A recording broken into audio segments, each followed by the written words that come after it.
Tudo bem? Olha, prometido é devido, né? Eu fiquei de comentar aí os vídeos que o Carlos Costa ia fazer, né? Portanto, ele disse que ia fazer 9 vídeos aí e fez, né? Falando sobre os itens que ele ia rebater, e eu prometi a vocês que ia também comentar em cima disso aí. Então, o Carlos Costa disse que vai destruir os argumentos aí da perícia, e eu estou aqui para destruir os argumentos do Carlos Costa. Então é assim, eu não vou, obviamente eu não vou falar item por item, porque realmente é uma perda de tempo, né? A maioria do que ele fala são as falácias de sempre, não vale a pena, não vou perder meu tempo rebatendo um a um, mas queria centrar aqui no mais importante. Vocês lembram que no último vídeo eu falei, justamente mencionei a história da regra dos 70%, que é aceita nos Estados Unidos como uma maneira de identificar pirâmides, né? Então aqui, já estou vendo aqui no item 6 que realmente isso também está sendo levado em consideração, né? Aí aqui no Brasil, né? Digamos assim. Então, no item que ele fala da proporção dos rendimentos, né, a empresa teria que ter 70%, no mínimo 70% da renda teria que vir de vendas, e não é qualquer venda, é a venda no varejo, né? Então, como eu falei para vocês no outro vídeo, isso para mim é a regra principal, né? Portanto, a gente tem que separar o que é principal do que é acessório, porque senão fica uma confusão muito grande, muitas regras, muitos detalhes, não é? E a gente se esquece do principal. Então, na verdade, para mim, esse item 6 aqui é o principal, né? Então, o que acontece? Isso aqui, dos 70%, está intimamente ligado com a história da viabilidade do produto, né? Portanto, a utilização efetiva do produto, né? É o que vai confirmar depois essa história aqui. Então, eu separei aqui os dois vídeos que falam nisso, do Carlos Costa, que é o item 6 e esse vídeo aqui do item 2 e 3. Né? Então, vocês vejam aqui, que aqui no item 6, né, ele fala aqui dos 70% e fala que a Telex Free não cumpria esse limite mínimo, né? Portanto, só explicando, teria que ser no mínimo 70% do dinheiro que entra na empresa. Aqui ele fala da remuneração do distribuidor, mas a empresa é feita de distribuidores, né, pessoal? Quem é que consegue o dinheiro para a empresa? São distribuidores. Então, vinha dando mesmo, 70% da renda, do dinheiro que entra na empresa, tem que vir da venda do produto no varejo.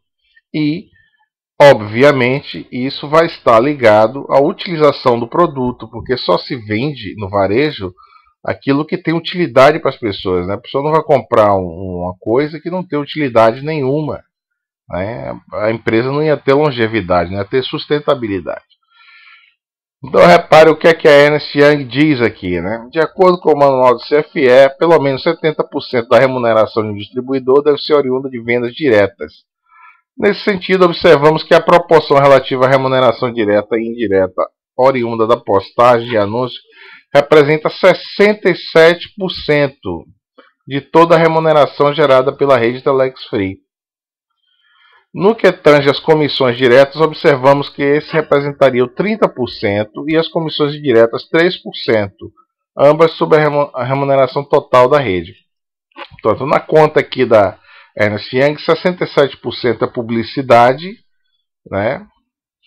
30% de comissões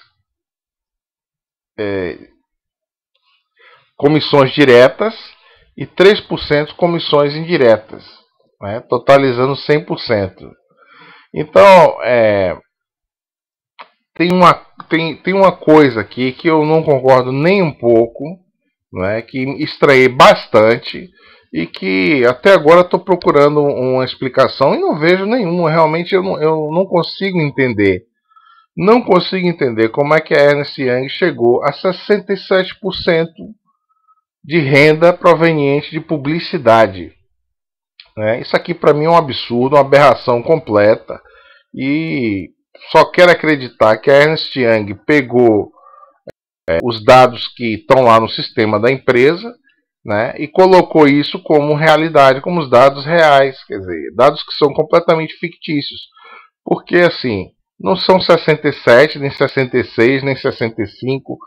A renda que vem de publicidade na Telex Free é 0%. 0%. Todo mundo sabe disso, pessoal. Né?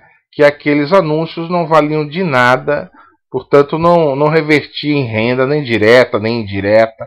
Portanto, aqueles anúncios eram apenas uma obrigação para justificar e para dar a impressão de que se estava fazendo alguma coisa produtiva. Né? Portanto, você anunciar em sites da própria empresa, ou em sites que ninguém vê, ou que se vêem é spam, né?